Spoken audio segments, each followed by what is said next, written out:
Juma Khan is calling a woman who has lost all hope. He is about to give her a little back.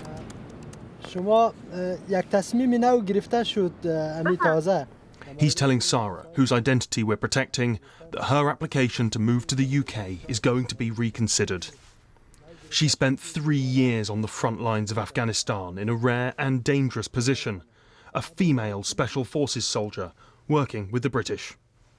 I was a part of a unit that searched homes, women, all their belongings. As you know, in Afghan culture, it's not allowed for a man to search a woman or go through their things. Therefore, we were there to do that job.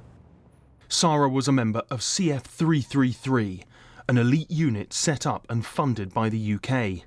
They were the last ones standing when the Taliban returned. She had assumed she'd be given sanctuary in Britain. She was refused twice.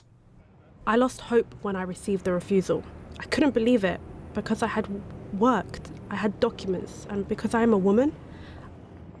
I was interviewed many times, I have spoken, and no one has heard my voice. I began to realise that all they said was just politics. It's only words, nothing else. During the chaotic fall of Kabul, some triples managed to escape. Sarah did not, and so applied to the Afghan Relocation Assistance Policy, ARAP, set up to help those who had served alongside the British. Some triples were allowed into the UK, others not, with no reason given.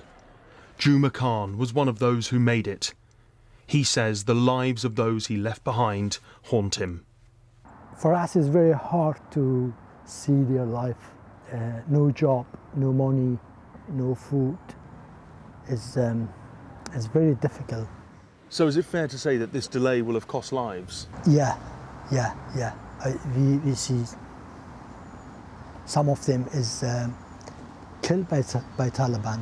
Some of them is on the jail for a long time, and Taliban is very bad.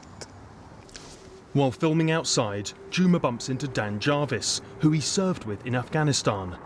He's one of a number of MPs who have supported the Triples cause.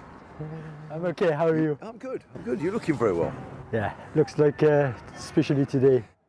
There has been a tireless campaign by military personnel, diplomats, lawyers and journalists trying to get the government to look again at their cases.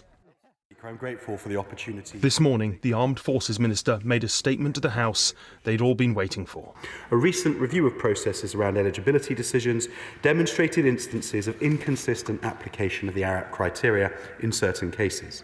This issue relates to a tranche of applications from former members of Afghan specialist units, which includes members of CF 333 and ATF 444, known as the Triples. This reassessment will be done by a team independent of the one that made the initial eligibility decisions on these applications. Make no mistake, this is a significant change in policy, one that is being broadly welcomed, but that the opposition say needs to happen fast. If we don't get answers soon, we risk more members of the Triples being tortured and murdered by the Taliban. We risk more being deported from Pakistan. And that is really worrying because we've offered sanctuary, we've made a promise as a nation. We should honour that promise to the people who supported and served alongside our troops. And this system has not delivered that. This was the Triples in action before the government they had been fighting for collapsed.